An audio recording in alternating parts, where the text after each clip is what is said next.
Good morning. In a few moments, we're going to get to experience the Dream Journal. And we know that you appreciate community radio because you are listening. And we are in a moment of amazing transition here at the station. There are two experiences unique to community radio. One is called a driveway moment, where you don't want to leave the car because you're engrossed in the show.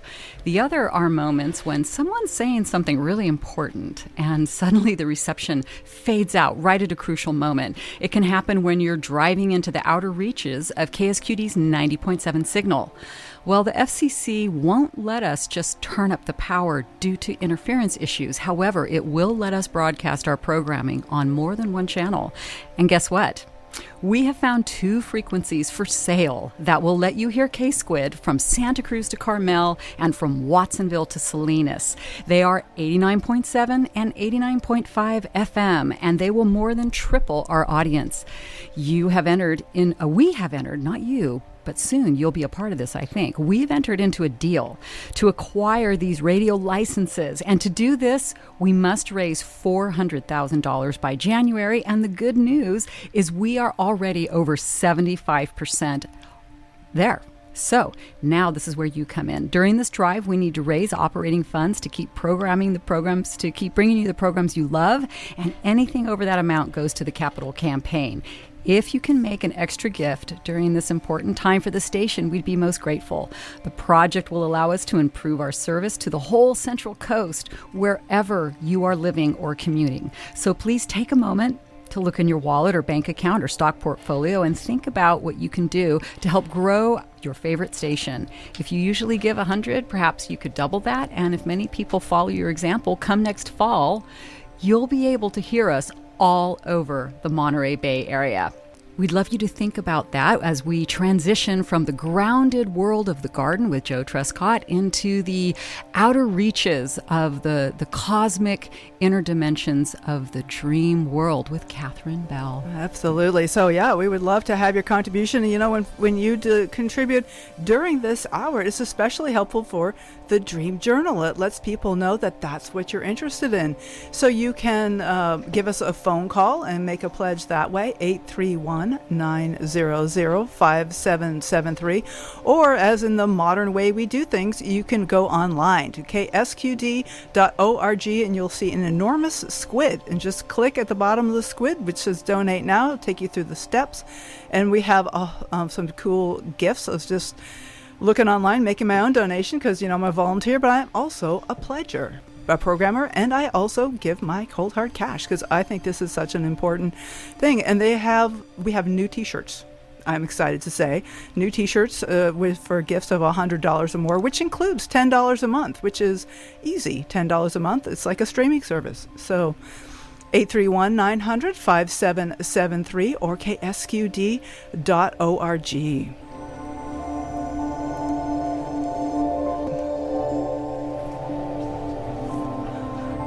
Good morning. Broadcast live from the KSQD studios in Surf City, Santa Cruz, you are listening to The Dream Journal, a show where we explore the healing powers of your nighttime dreams through conversations with dream experts and with you. In the words of Carl Jung, who looks outside dreams, who looks inside awakens.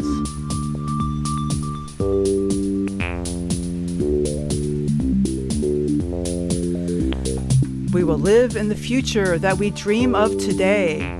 Call in your freedom now. I've been saving this to tell you when we had some extra time.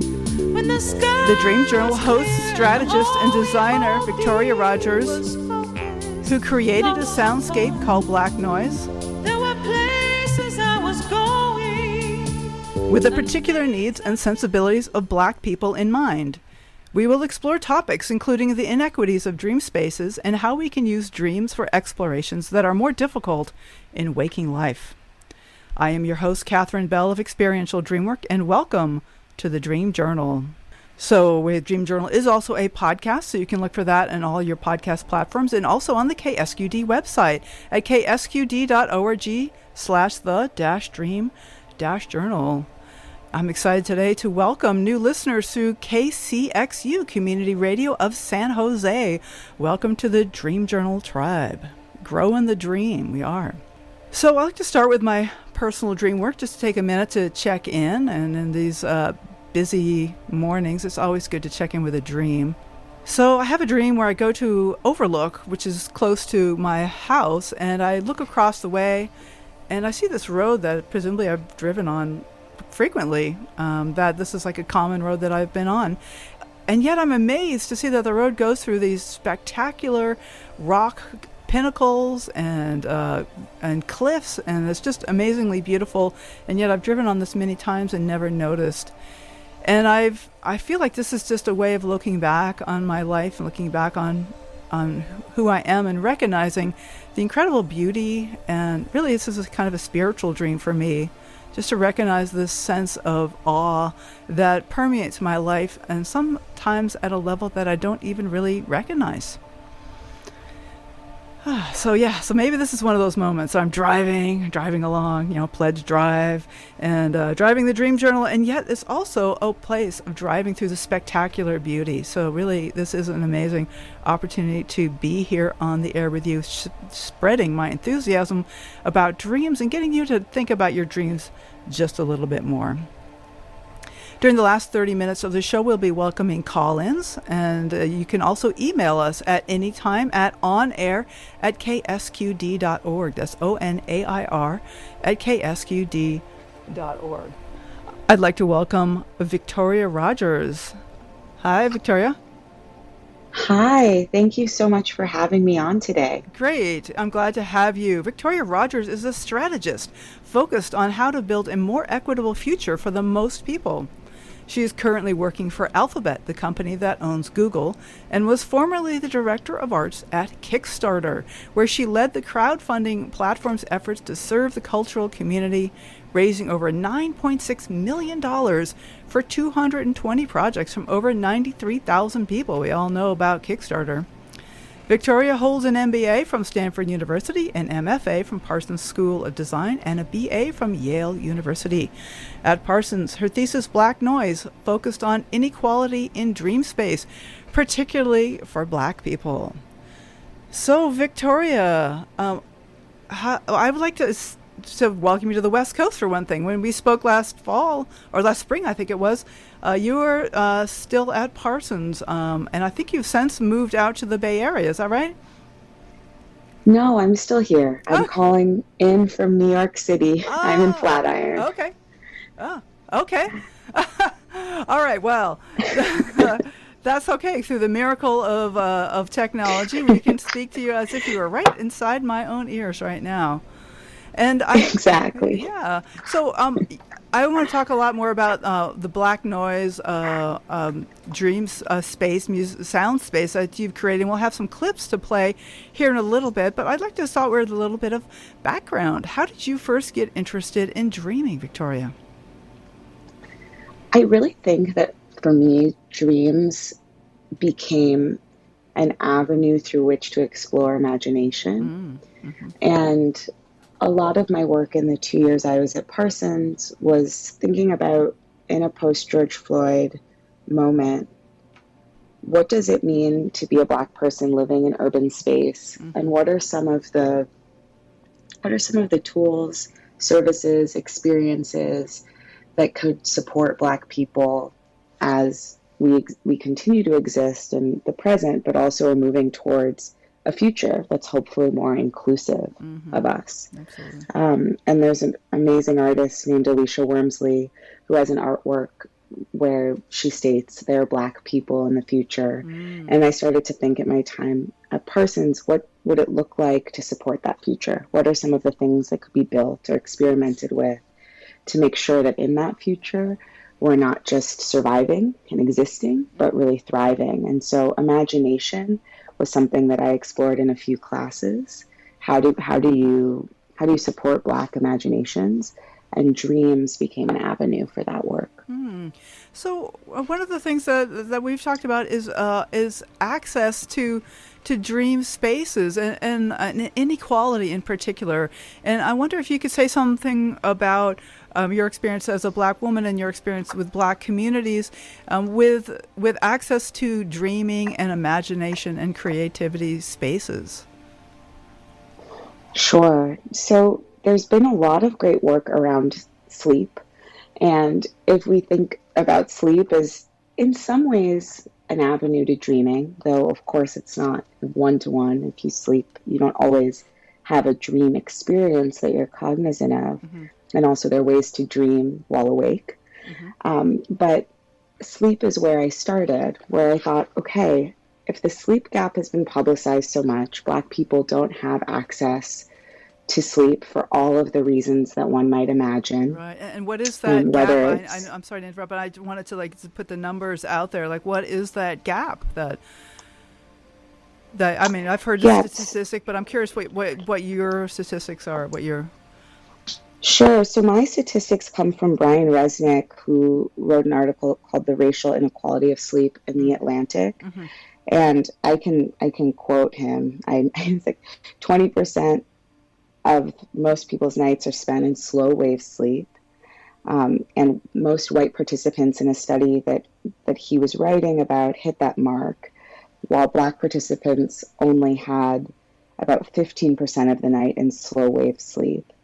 And then on top of that, there's less sleep time in general. So not only less slow wave sleep, but less time spent sleeping, where white people on average sleep like 6.85 hours. Black people sleep on average 6.05. Oh my goodness. And so there's a difference there. There's a difference there that's significant. And I think another piece of data that's important to mention is that sleep has 4 different cycles. REM sleep, which is the 4th cycle, tends to be where most vivid dreaming happens. And that stage of sleep actually extends the more cycles you get through. And so I was really curious about what's at stake when we are not getting, as Black people on average, of course this isn't everyone, but when Black people on average are not getting to some of those later cycles of sleep. Mm-hmm. What did you find out, or what have you been working to compensate for that? Sure. And I guess one other study that I'll add into the mix, just to give us a grounding. There's this amazing person who I spoke to, who'd done, his name is Michael Nadorf. He'd done an experiment with a group of colleagues around nightmares in particular, to see if there's a difference across ethnic groups. And Black people, on average, again, have 2.5 times more nightmares than people of all other races in the U.S. That's a huge difference. A huge difference. And again, this adds to this idea, if we believe that dreams matter, what's at stake when Black people are A, getting less time to dream, and B, more of that time has nightmarish content than people of other races. That's very sobering. Yeah. Mm-hmm. Yeah, well, Michael Nadorf is fabulous. He's been on the show twice. I might have to bring him back about that specific topic. We've mostly talked about nightmares in general, but about the racial differences in nightmares, since it has a huge impact on waking life, and of course waking life on sleeps as well. Yeah. So what is next? So I mean, I'm just kind of stopped by that. 2.5 times more nightmares than white people. And you were just starting to say about kind of like why that would be, like kind of the usual things. You were starting to say the usual reasons why. Sure. Why don't you say a little more about that? Sure. And so I think we can imagine them, but I think that the usual reasons are things like Black people, again, on average, in a world where we have, we live in a society that is systemically racist. Black people have not been given equal access to jobs, to education that might all things that support the ability to get a job that's secure, that might not interfere with sleep, or to live in a home where you have enough space to be distanced from other people and get good sleep, or for that house to be located in a place where there's noise pollution and sounds that make it difficult for you to sleep. There's also trauma, and that bleeds into night space, right? So you might have the right location, have the quiet, have the ability to control when you go to sleep each night, but that trauma stays with you overnight. And Very much you know, in your dream space, it might show up and wake you up. Right. You know, in talking to Michael, who I mentioned earlier, he spoke of how, nightmares are recognized because we wake up as a result of them, and that kind of disruption of sleep has all kinds of impacts. We've all lived that in some way. Right. Well, it can be kind of a vicious cycle too. I imagine that if we're having trouble sleeping, then we can get more stressed, and then the stress makes it harder for us to sleep. Right. Yes. Of course. We've all had that experience, and I think, as you say, for all these reasons, Black people have had much more of that. What is your response? What do you do about that? Sure. So,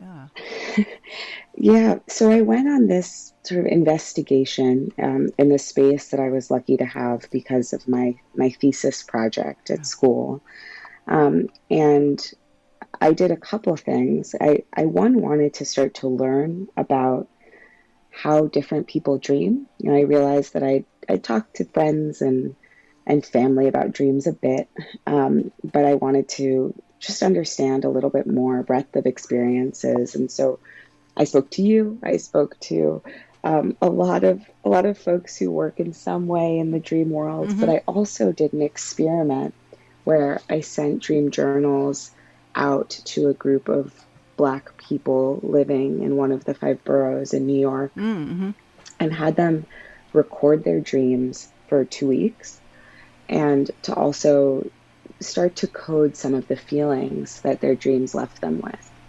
And so it ended up being this really massive endeavor. I think 179 dreams found their way back to me in these journals. Wow. And people used 142 times people coded those dreams with words, and they range everything from scared, confused, anxious, happy, loved, upset, abandoned, fantastic, positive, heartbroken. And so I started to just learn about what are some of the similar qualities across dreams. The funny thing is that Kanye West came up quite a lot. He was in the news during that time. And I started to, through the similarities, realize that there was opportunity to push dreams in different directions. And I began to experiment with that. And so I was really taken with this Kanye West insight, because I thought, wow, some of the things that you experience during the day, if directed, might be able to bleed into your dream space if you're really intentional about absorbing certain kinds of information. Okay. And then I also was interested in the senses, touch, smell, sight, sound, or hearing. All of these are things that, while sleeping, could impact the way someone's dreams evolve. And then I guess I spoke to 2 different people, one being Michael, who shared that there's this nightmare sort of anti-incubation that might be able to be used in a positive way. An anti-incubation? Do you say more of that? I'm calling it an anti-incubation. Okay. You didn't use that word, but essentially what the work is he works a lot with people with nightmares. If someone has a recurring nightmare, I'm making this one up, but let's say, they're dreaming about being in an ocean and a shark attacks them. That you can, like, the kind of best practice way to get rid of that pattern is actually to spend time during your waking life imagining the scenario Mm-hmm. and imagining a different outcome. Oh, So, maybe as the shark is about to attack, you grow wings and you can fly, or, whatever you want right. as a different outcome. And if you really set your intention in practicing that different outcome, like giving your brain like the visual language for that different outcome, you actually are able to introduce it and have it become the reality of your nightmare, which then isn't a nightmare anymore. But then when you go to sleep, you have the dream that ends with the wings versus the bite. Ah, okay. So I was interested in that way of manipulating through intention. That's what I'm calling it. Sort of like deciding to incubate a dream that ends differently from the one that you might already, a pattern you might be stuck in, like the shark example. Right. Okay.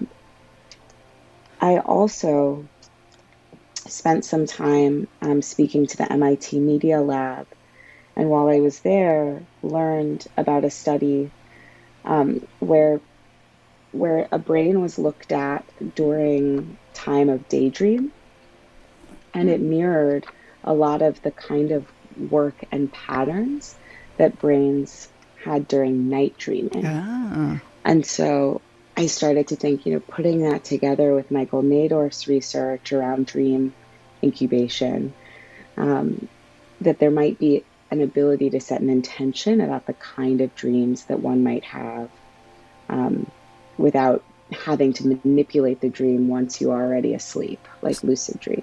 Yeah, because not everybody can lucid dream. Speaking as one who's a frustrated lucid dreamer, not everybody can do that. And I know Michael Nadorf also emphasizes that, but not everybody has access to that. And so you're saying that by daydreaming and by practicing this different outcome during a daydream, that you can actually influence your night dreams and help relieve some of your nightmares. Is that what I'm hearing?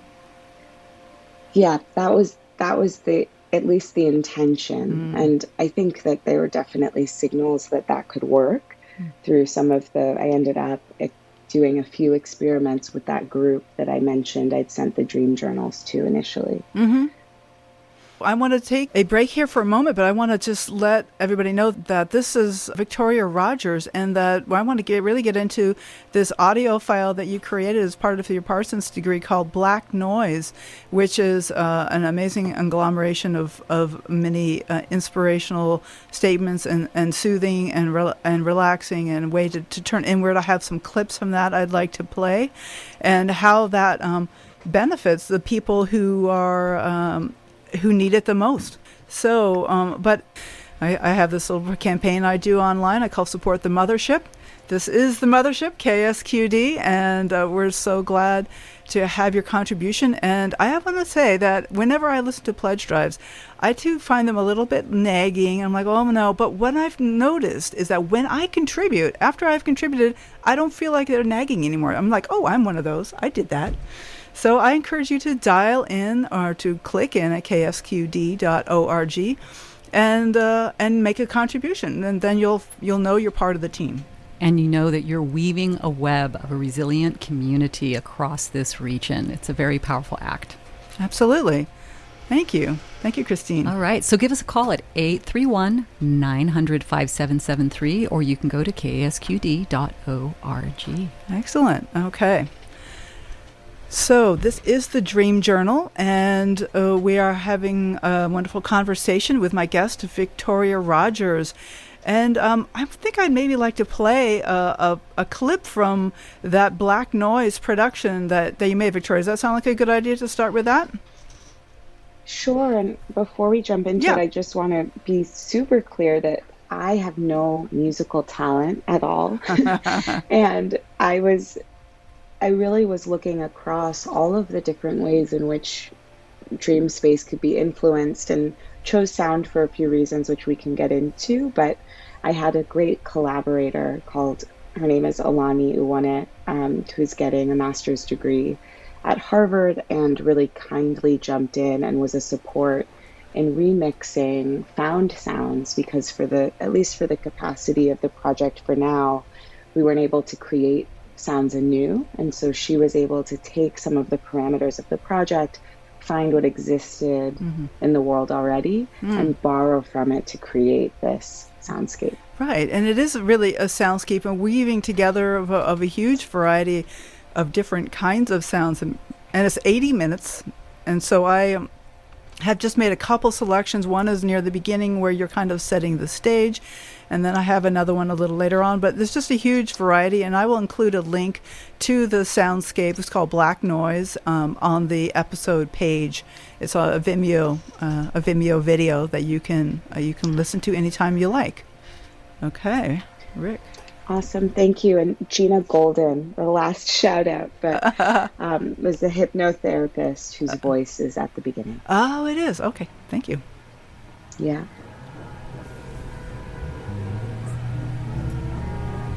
We will live in the future that we dream of today.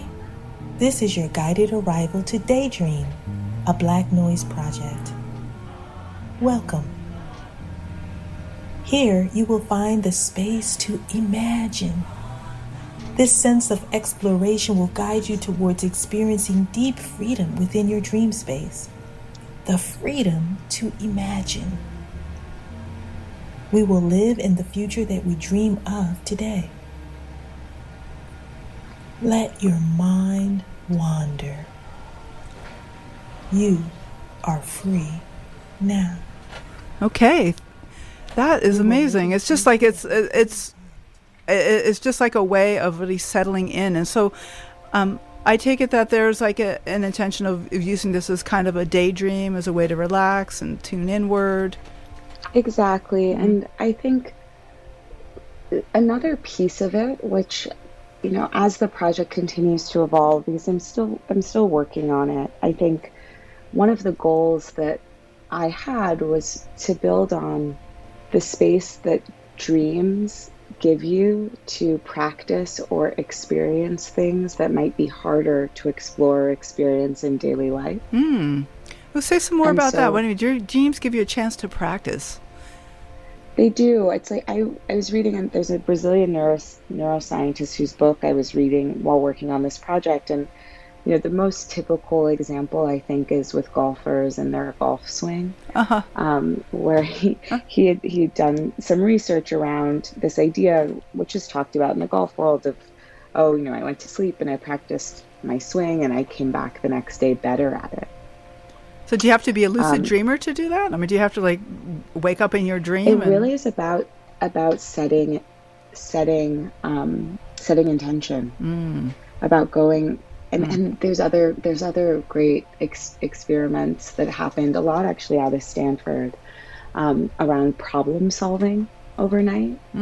So going to bed with the intention of trying to solve a riddle or a challenge, and then waking up with the answer, or waking up with something that points to the answer. You know, some examples, people, you know, the answer, let's say, is 34, and they're like, oh, I couldn't figure it out, but I kept going to this apartment building and getting off the elevator on the 34th floor. And the person who created the riddle or the problem were like, no, like, you did figure out the answer. You just didn't know it. You just didn't know it. And so I guess I'm curious about like that space of potential development, problem solving, practice, access that exists in dream space, or can. And like kind of on the other side, specifically in Black communities, which I think we can take for granted are more policed and afforded less freedoms than other communities. I was also investigating, you know, could dream space be a place where freedoms not typically afforded in daily life are given space for exploration. And so I think some of it's starting to get at it in the clip we just heard, but encouraging people to find their version of freedom, to focus on that, to think about what the future is that they want to have. Finding your own version of freedom. I love that. Yeah. Yeah, Victoria, I want to open up the phones in case anyone wants to jump into this conversation. Now we have the phone lines are busy with pledge lines, but there's also gaps, and we could definitely bring somebody over. to the board here. So if anybody would like to join the conversation, give us a call. Just be patient because we're taking pledges now, and so you might have to wait a little for an open line. So the number is 831-900-5773. And if you're giving us a pledge, don't hurry. No worries. And just if you have some experiences that you'd like to share or questions for Victoria. And I want to come back to this idea of finding your own version of freedom. Can you say some more about that? Yeah. I mean, I wish, let me see if I will read some of the notebooks that people sent back to me, include within them experiences. And they also, in my interviews with these groups, talked about sort of the value of this kind of dream space. And I'll read just a couple, and then maybe I can also try to answer your questions. Sure. I almost think in the words of others as maybe more impactful. I should also say that I wanted every dreamer to be anonymous, and so they have numbers to differentiate them. That's important. Yeah. But so Dreamer 13 shared, dreams keep us occupied at night to show us something that we might not see during the day, or to tell us something that we could foresee in the future. I don't really know, but I guess dreams are like a reflection type thing. There's been a lot of times where I reflected. I went to, like on past experiences or whatever, right before I went to sleep or in my dreams. And after I woke up from a nap, I felt rejuvenated and like I could think more clearly. Yes, I've had that experience. Yeah. Okay. And then another person wrote, I think our dreams are there to help us in our daily life, because if something is going on in your life that's unexpected, you don't really know what to do. It's a good way to get the feel of getting to know a situation before it gets out of control or something happens. And so dreams in that person's instance is a kind of exploration of something in dream space where it is lower stakes than actually exploring it in waking life. Yeah, and right. That's true. The consequences are all internal. Yeah, exactly. And there's not the same, everything from judgment to the more, to darker than judgment, the kind of ways in which policing, for example, impacts people of color day to day. Absolutely. Well, let's say, do you have one more maybe? And then I have a call. We have a caller on the line. I just want to acknowledge the caller. We'll get right to you. But if you have one more for us. Caller. Sure. Yeah. I have one more. It's about daydreaming. Oh, yeah. This person says, I feel like I daydream in the shower specifically. That's my space. When I was younger, I would daydream all the time. It would get me into trouble at school because I wouldn't focus. I feel like now I'm so preoccupied all the time. Sometimes it's difficult for me to take a moment to daydream.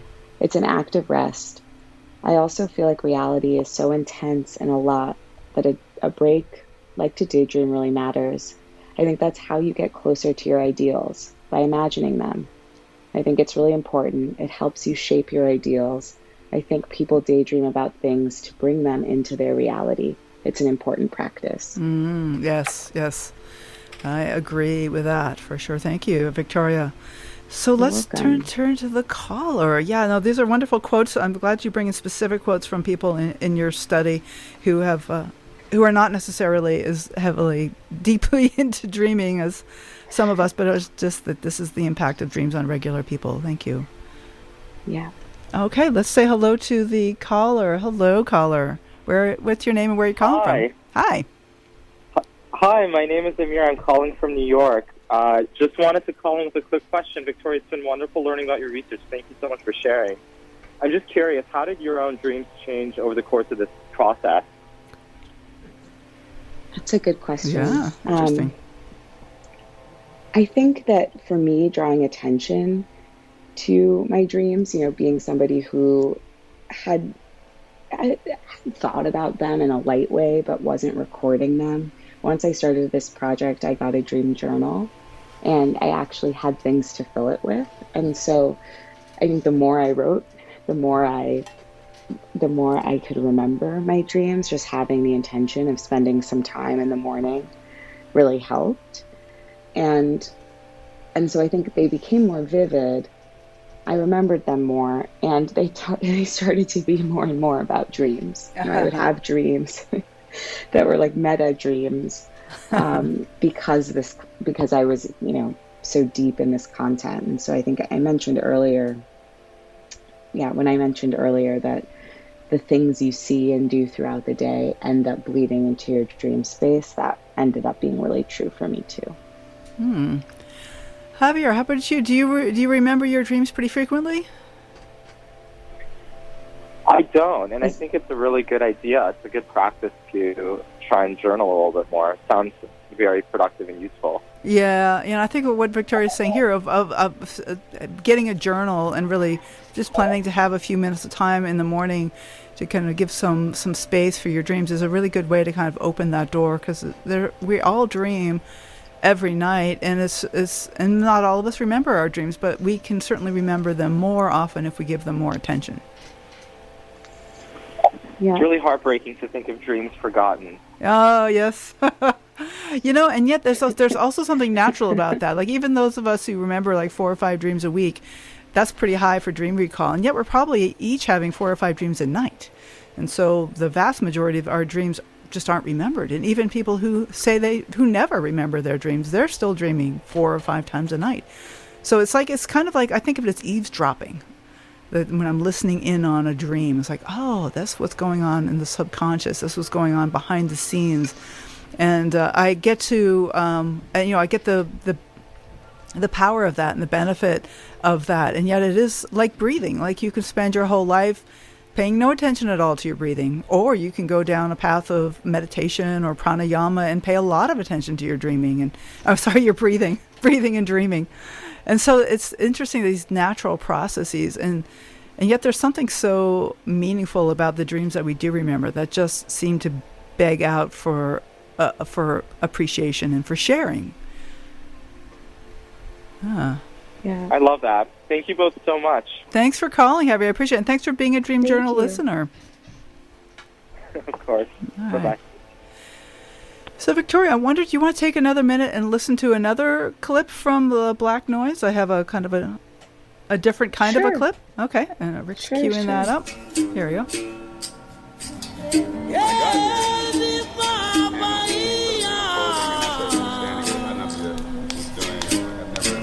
Ever done anything like that. Oh, that was shorter than I intended. But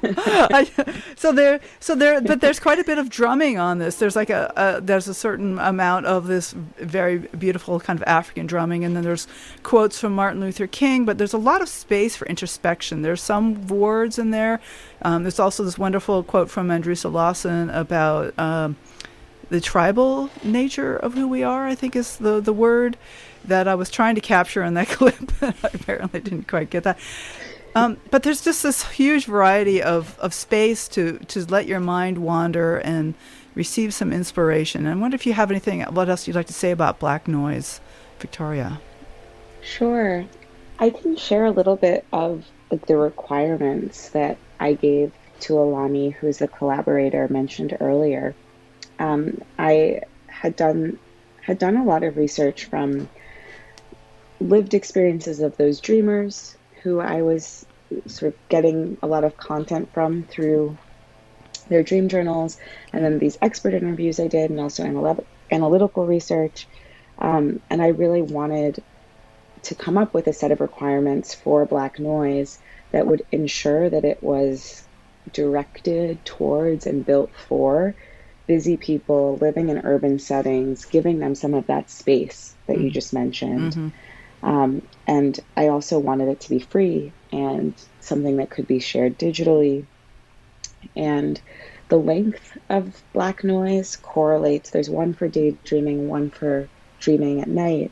Oh. And they correlate with the average sleep cycle. So one of them is 90 minutes, which is the average sleep cycle. And the other is a little bit less than 90 minutes, which mirrors how much time people take on public transport, because in my interviews I learned that was one of the big moments for daydreaming. Yes. Was on a morning commute. I remember when I first came to Santa Cruz and I was taking the bus from Brookdale down through Santa Cruz up to the university every day. It's a long ride. It's like an hour each way. And I decided to not use it as a space to study and not use it as a place to read the news or anything. And it was a really good daydreaming space. Wow. Yeah, I wish I had a commute like that. It's funny because I live pretty close to Parsons, which was mostly a good thing, but not good for my commute daydream time. But I have this sort of moonshot vision of the project being something where I was in collaboration with some of the public service providers, like the subway here in New York, or the CTA in Chicago, where I'm from, where it could play, and there could be an invitation to daydream for those riders who happen to be commuting at that moment. I think would be a really incredible outcome for a project like this one. Okay. Well, that ties right in with the question we got on the phone that that somebody just handed me. That says Owen called, and he would like to know how Victoria's project will continue to develop. Oh. So I'm still exploring it, but I think right now I think that there will be a way to engage with it digitally beyond the Vimeo links I have currently. And the reason for that being that I want to recreate the sounds with original sounds, and I want to create a few different options based on what kind of dream exploration someone is interested in. Oh, okay. And I also want to provide space for people to share their dreams. So the idea being, if you went through this sound journey overnight or during a daydream, what were some of the experiences you had? And start to map how and if the experiences that people have become more or less similar based on if they're listening to the same kind of inputs and sounds. And so I'm hoping that I'll be able to develop that website over the next several months. And I also have this idea that I just mentioned around this moonshot of having it play in some public spaces as an avenue to get people to daydream. Right. Oh, I love that. I love the phrase that I just heard. They're black sound journeys. They're not just soundscapes. That there really are journeys, and these audio files that you're sharing here really are journeys. And they kind of start with a settling in, and then there's many stops along the way. And yeah, well, thank you. Yeah. I have Alani to thank for making it all possible. You should see the things I handed her. Like, in this 4 minutes, I want it to be like this, and then and she was able to kind of take everything that had been written and verbalized and turn it into what I think is a really beautiful journey. Wow, that's wonderful. So Victoria, what is what is it that we haven't gotten to yet? That's the question I always like to ask my guests. Is like, what is it we haven't gotten to that you would like to share? Sure. Yeah.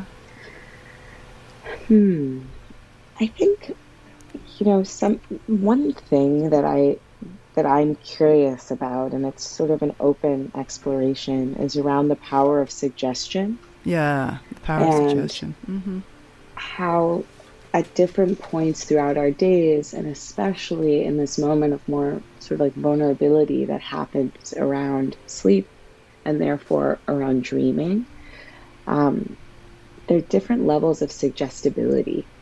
And I think one of the studies that I was really intrigued by was this woman named Maren Cordy did a study where she told people to sleep deeper in advance of sleep. And then she had a set of metrics she was measuring, like depth of sleep through, and it worked. People slept more deeply just because there was the suggestion to. And I just think that opens up really interesting doors. And another part of it was that she learned that only happened if someone told you to sleep deeper. You couldn't say it to yourself. Really? Huh. That's surprising. What? I know. Interesting. And yeah, it's really interesting. But I think that there's this kind of like, I mean, she's a researcher. And so in doing this, I think there was like an authority component, right, in a way, that maybe with yourself doesn't exist. Interesting. We are social beings, we humans, aren't we? We have very relational. Right. Yeah. You know, there's and something. So I think being really. Please, yeah. Oh no, I was just going to say, I think being really conscious of like what those cues are that you're giving yourself through other people, like mediated through social media or television or radio, or that your brain even unconsciously is onboarding those things. And I think that's what's so interesting about her study. And so I think having real intentionality about what those signals and cues are. Right. So the accidental suggestion. Well, even you were talking about community spaces and like in inner city environments where it's just never quiet, and sirens and neighbors, and and that those especially in places where there's more chaotic environment, that is suggestible. That's going to get into your brain, into your dreams. Right. Exactly. Well, this is really amazing work that you're doing, Victoria, and congratulations on finishing your degrees. That's awesome. Thank you so much, and thank you for your support and help along the way. Absolutely. It's been very valuable. Oh, good. I'm so glad. Well, I hope you stay in touch, and I want to ask you, how can people get in touch with you? What would be the best way for people to contact you if they have more questions? Oh, sure.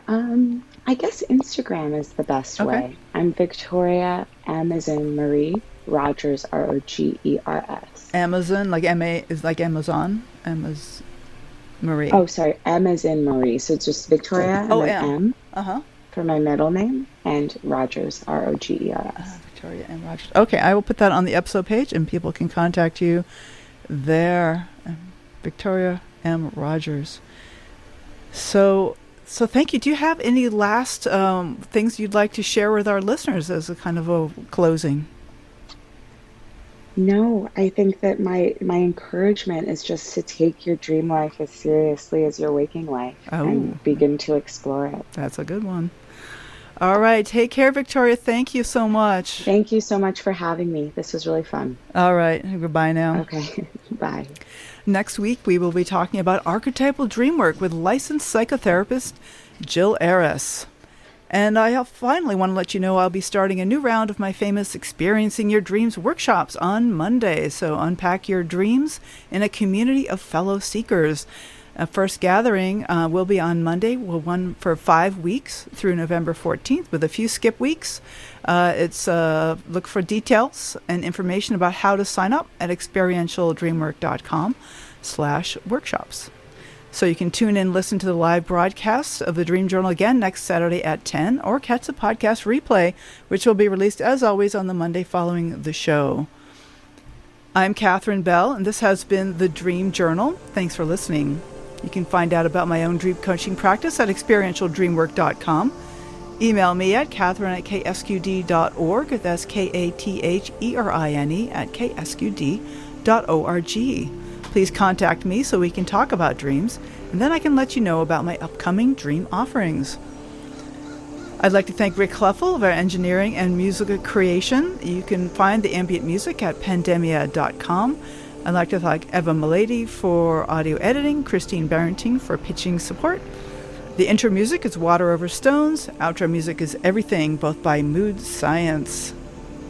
Join me again next Saturday at 10 a.m. And tomorrow morning when you wake up, write down your dream and bring it to the next Dream Journal. I am Catherine Bell, and you're listening to KSQD Santa Cruz. All right, and we have Christine Barrington in the studio with us again. Welcome, Christine. Oh, it's so great to be here during one of my very favorite shows, and listening to Victoria talking about the power of suggestion coming from someone outside of ourselves. And this show reminds us that our inner world really matters. Yeah. And here at KSQD Community Radio, this is our fall It is fall, right? It is Our fall. fall pledge drive. I'm like, where am It's I? October I've still already. got the pandemic brain. Blur's Day. But yeah, we like to reflect on the fact that one of the things that comes through this station is providing solace in the face of hard times. You know, the world feels stressful. We go online, we look at the news, we get stressed from all this stuff happening outside of us. And like this program and many others gets to take us inside into a magical place where we can feel solace and uplift during hard times. And so during this pledge drive, we want to let you know and share with you that we get to be on the air because of people like you. We want to celebrate you, thank you, and invite you to continue to support us. And right now is a particularly powerful time because we have the chance to expand our signal all the way out to Salinas, Prunedale, and some people have even said out to Soledad. Yeah, area. Monterey, I've heard as well. Yes. And so to do that, we have to raise $400,000 by January. And the great news is that our board and other people at the station have been working hard, and they have already raised over 75% of those funds. And now we're opening it up to you, our listeners.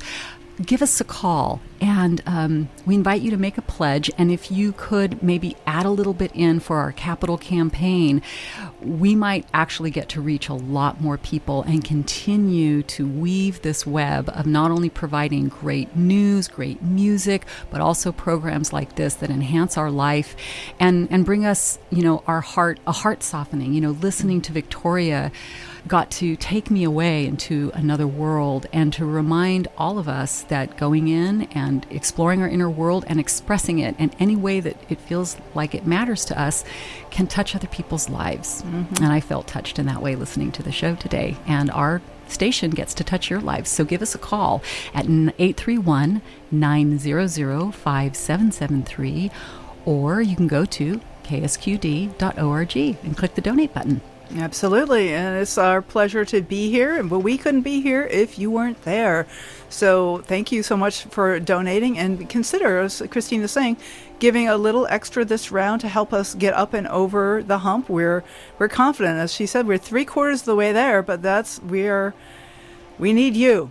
We need you. We really need you. And so consider, if you're a regular donor, maybe giving a little extra this round. And if you're not a regular donor, maybe become one. Think of it as a streaming service, maybe $10 a month. And that way you can spread out their donation over time. And we will get that steady support. And we just so appreciate the support that we do get, because this is interactive. We don't really know who's out there. Radio is this amazing thing. You just send out your signal. Who knows who's listening? But I know that you are listening. Yeah. And I've been calling into public television and radio stations since I was 8 years old, much to my parents' chagrin. They would get these pledge commitments in the mail back, and they were like, who made this pledge? And I was like, I wanted that book, that pledge. So, and it's always felt great. Mm-hmm.